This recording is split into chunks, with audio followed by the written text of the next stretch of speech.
The first person to live to 200 years old is alive today, but they are not going to be poor. We're seeing this crazy emergence in the health and wellness space where health coaches are getting paid tens, if not hundreds of thousands of dollars from the ultra-wealthy clientele to teach them how to stop aging from the source. The reason you never see rich and famous people with cancer or Alzheimer's or any sort of metabolic or cardiac disease is not because they've got some cure-all magic pill. It's because they've got coaches that teach them how to stop aging from the beginning rather than try to solve problems after they happen. In this video, I'm going to give you everything that these coaches are charging tens, if not hundreds of thousands of dollars for, completely for free, so that you can stop yourself from aging just like a Hollywood billionaire.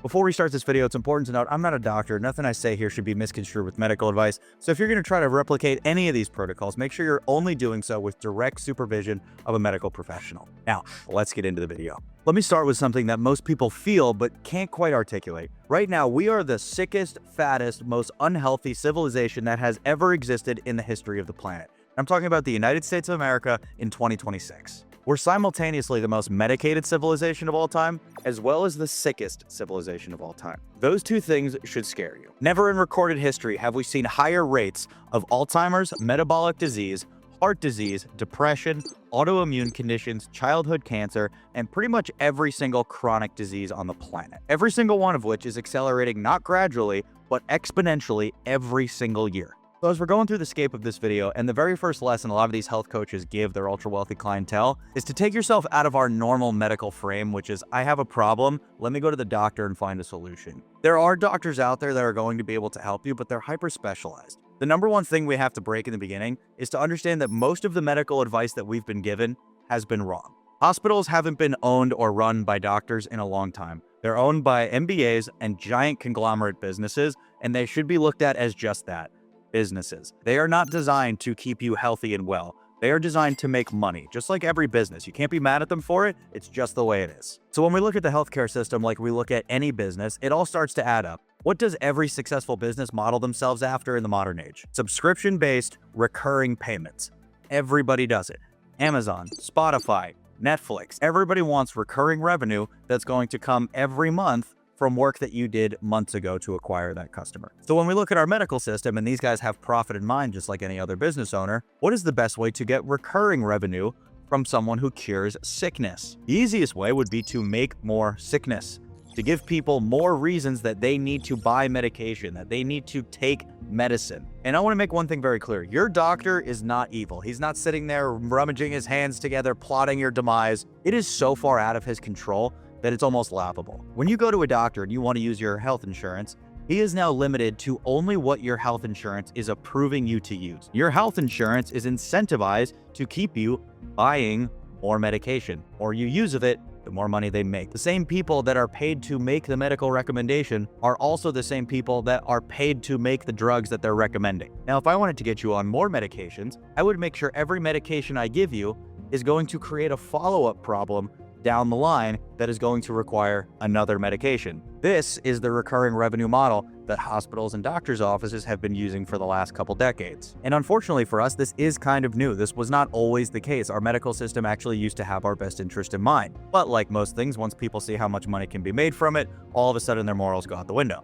So the first thing they do when they start working with these clients is they tell them to rewire the way they think about medicine. Because the school system, because it's the same people that own all of the schools that teach our medical professionals how to practice medicine, it's those same people that are profiting from your sickness. The entire medical scape is different now, and this all started in 2020 with COVID, when every doctor told everybody you need to go get the vaccine. We now know for a fact that that vaccine had no ability to slow or stop COVID-19 and was then rolled out 2 or 3 more times for people to just blindly take medication and vaccines.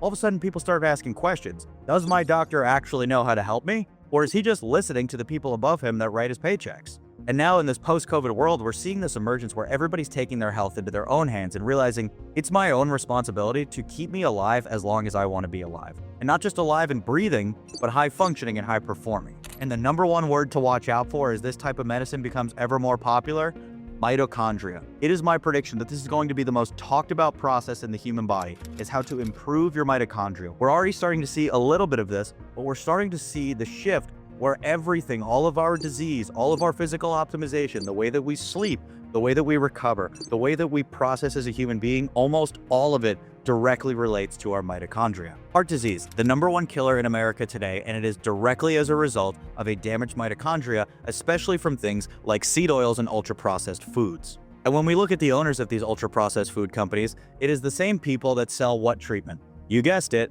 statins, which is the medical industry's #1 response to any sort of heart problem. If you don't know, a statin is a class of drugs that are designed to suppress your cholesterol, which in theory, from what we've heard from regular medicine, sounds great. You don't want high cholesterol. Well, there's good cholesterol and there's bad cholesterol, and that's a conversation for another time. But more importantly than that, your cholesterol is responsible for a lot of the important functions of your body. For example, your brain mostly runs on cholesterol and is made of cholesterol. Your hormonal production, vastly dependent on cholesterol. So when we talk about how do we take one problem and turn it into 3 more, this is the prime example. So when these health and longevity coaches want to dissect, okay, how can I keep this person alive the longest and prove I know what I'm doing? I'm going to start with improving your heart. The protocol that I've become the biggest fan of, based on what I can see from the medical literature, is a mixture of SS31, which is a peptide that you guys know I'm a huge fan of. SS31 is mitochondrial repair. You're going to hear this word a lot, I'm telling you. SS31 has been shown to have an incredible ability to go right to your cardiac cells and prevent oxidative breakdown. Now, in well-established heart failure models, it did not slow down the decline. It reversed the cardiac function. That word reversed needs to be in every cardiac conversation in America. This should also be supplemented with CoQ10 and ubiquinol. If you're on a statin or any cholesterol medication, your CoQ10 is in the toilet. CoQ10 is a molecule your heart cells use to produce energy. Without it, we notice things like muscle damage, fatigue, cognitive decline, all sorts of negative things that stem from low CoQ10. This 3-pronged approach not only restores cardiac function, but also protects it from any damage in the future. But your doctor's never going to tell you that. He's going to tell you, get on a statin and limit your red meat and your cholesterol will come down. Yeah, you might as well take my balls with me too. Which brings us to our next category, depression, anxiety, and our overall mental health. In the 2010s, we saw this emergence of the mental health space begin to take fold, where people needed mental health rest days, and that you should never feel sad or that you should never feel stressed out. And if you ever do feel those feelings, that you should be medicated. This, in my opinion, was the beginning of the fall of the modern strong man. Everybody became ultra passive and weak because any outward expression was thought of as crazy or out of the box. So they tried to suppress all of our emotions and keep everybody just medicated. Depression is the most medicated condition in America. 1 in 8 Americans are actively prescribed something for depression. And I believe it's a disease that over 80% of the cases have been placeboed onto these people by telling them they have depression when it's just normal thoughts. We got into this category of SSRIs that we prescribed like candy. Anytime someone said they didn't feel perfect, they were given a dopamine and serotonin regulating drug to completely change the chemical composition of their brain forever. And it's very typical of the medical system to say, we're not going to try and solve the reason that you are unhappy. We're just going to make sure that you can never feel unhappy again. Do you see how dangerous that thought process can be? You don't ever actually get to the root of the problem. That's just still sitting in there, festering and growing as you're taking this medication. And then all of a sudden, you're just going to need more and more of this to the point where it starts to cause problems in every other area of your life. The #1 side effect of these drugs being sexual dysfunction. Now that you've chemically removed sadness from your brain and that you're just peachy all the time, now you can't have sex. What is that going to do for you? Probably send you back into depression. But we're not going to address how to handle sadness or discomfort of any kind. We're just going to give you more drugs. That's what the medical system's game is. So now you're on a drug for your brain so that you can feel happy all the time. That made it so that you can't have sex, so you needed a penis medication. That medication is now going back to your heart because the amount of blood flow that it's having to pump to make an artificial boner. That sexual dysfunction medication has now given you a heart problem because the amount of blood it had to pump to give you an artificial erection is now damaging your heart valves. And then the heart drug causes another problem, and so on and so forth. You see how this starts to happen. So the easiest thing to recommend when it comes to anxiety, depression, mental health, which I do believe should be managed, I just don't like the way that it's being managed. Now, my answer would be considered completely taboo by regular people in the medical industry, but it is why people that do this type of treatment are much happier, and that is regulating your hormones. Your hormones are going to be the #1 indicator of your mental makeup. Our entire personality relies on our estrogen to testosterone balance. And I'll prove it to you. When men spike their estrogen, what's the first thing that happens to them? They become irritable, they become emotional, and they become more sensitive. When their testosterone is higher, they feel more confident. They feel great. They feel like they can conquer the world, like they can do anything. Yet we never look at our hormones when it comes to our emotional state. We only look at our dopamine and serotonin receptors, which we fry to the point of no return so that we are just numb to anything that's going on around us? Why not address the problem at the source? The depression likely came from a hormonal imbalance. And the reason that this is the most medicated disease that we have is because hormonal production is the #1 real root problem that we have. Nobody is talking about the fact that the average 20-year-old in America today has lower testosterone levels than the average 60-year-old. And that's not just a statistic that comes out from anywhere. That is actual clinical data, not only from large-scale trials, but I also see this in my clinic every day, where I see people coming in their 20s with testosterone in the 300s, and this is just the normal range. Most of these guys have no idea because no one in their life ever told them to get a testosterone. But the second they said they had any sort of mental issues or they didn't feel happy, the doctors were happy to write the script for the antidepressant when they didn't look at the one thing that was going to likely solve all of their problems, which was just fixing their hormones. And we go back to this idea of like, why does that not get checked for? Why do you have to go out of your way and pay cash to go find out what your testosterone levels are? And if you ask a doctor at any age before 30 to check your testosterone, they're going to look at you like you've lost your mind. And it's not their fault. They're just taught in their medical institutions that nobody's testosterone is ever bad unless they're over 30. 40 years ago, yeah, that was probably the case. Today, we have a way bigger testosterone problem with our younger population under 40 than we do over 40. Speaking of over 40, another very preventable thing that is not popular outside of America, Alzheimer's and cognitive decline. Alzheimer's is widely now referred to as type 3 diabetes because it is insulin resistance in the brain. Primarily, this comes from decades of ultra-processed carbohydrates and garbage food that we've been poisoned with. Again, by the same people. This, in conjunction with seed oils, has caused massive neuroinflammation that has become irreparable in most people. Now, if you want to go get treated for something like this, the medical industry's response is, yeah, it'll be about $50,000. Versus, you could start with a very simple protocol of omega-3s, which is going to help flush out a lot of those toxic seed oils and ultra-inflammation that is going on in your body. The brain is 60% fat, and the DHA in the fish oil can act as the strongest layer of the cell membrane in the brain. If we're able to effectively eliminate the neuroinflammation, we don't see Alzheimer's. Something else that's very popular that I take myself is lion mane mushroom. Not the fun kind. These ones are actually designed to increase neural pathways in the brain. This is one of the most accessible neuroprotective treatments that you can do, and it's $30 a month. Now, if we really want to get into a layer of optimization, we can look at things like CMAX and dihexa, which are shown to increase your BDNF, your brain-derived neurotrophic factor, which only fosters a better environment for the neurons to communicate. Something else that's incredible for your brain that the medical industry doesn't seem to talk about a lot is just exercising twice a week at a minimum can have incredible effects at reducing your inflammation in the brain. Strength training alone helps your BDNF production. You mix that in with eliminating the seed oils, which are causing the inflammation, as well as removing the ultra-processed carbohydrates, Alzheimer's is gone. This is why they don't have it in other countries, and it's the reason it's only prevalent here in America. Speaking of things very prevalent in America, I was going to do a whole segment on obesity, but honestly, I think this is the easiest one to overcome, especially now that GLPs do exist. That actually is kind of the medical industry's way to tackle it.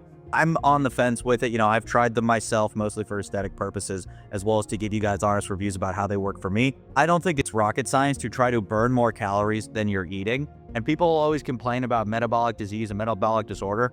I think those are real. I'm not saying that people are lying about that, but everybody has a number of food that they eat in a day that they would not gain any more weight and would in fact lose weight. If you couple that with exercise, I think there is a very small margin of people that could actually not lose weight. I do believe they are out there. I'm not saying that there are not any excuses, but I do believe a lot of people make up these fake scenarios as to why they're fat. But this does bring me to one I really want to talk about, which is your gut health. The gut is not just a digestive organ. It contains roughly 70% of your immune system, as well as it is responsible for producing the majority of your serotonin. And for those of you that are vain like me, it's also one of the biggest indicators into how your skin is going to look. Something a lot of people have and don't realize is that their gut lining is breaking down and they're experiencing what's called leaky gut. And this is causing undigested food particles and bacteria to enter your bloodstream and trigger systemic inflammation that's going to cause autoimmune disease, depression, skin conditions, joint pain, brain fog. Every major health issue can have a stem directly from the gut. Somebody close to me had leaky gut.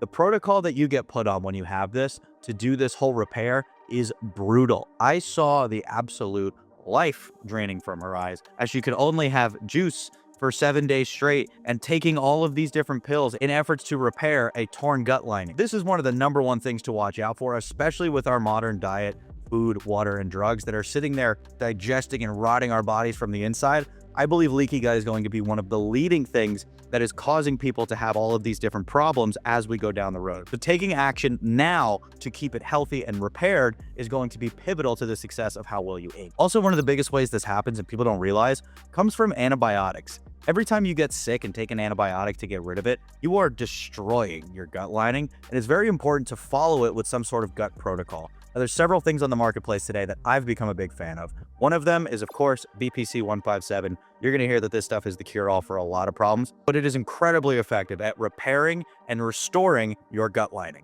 Something else I believe nearly everybody should be supplementing with is glutathione.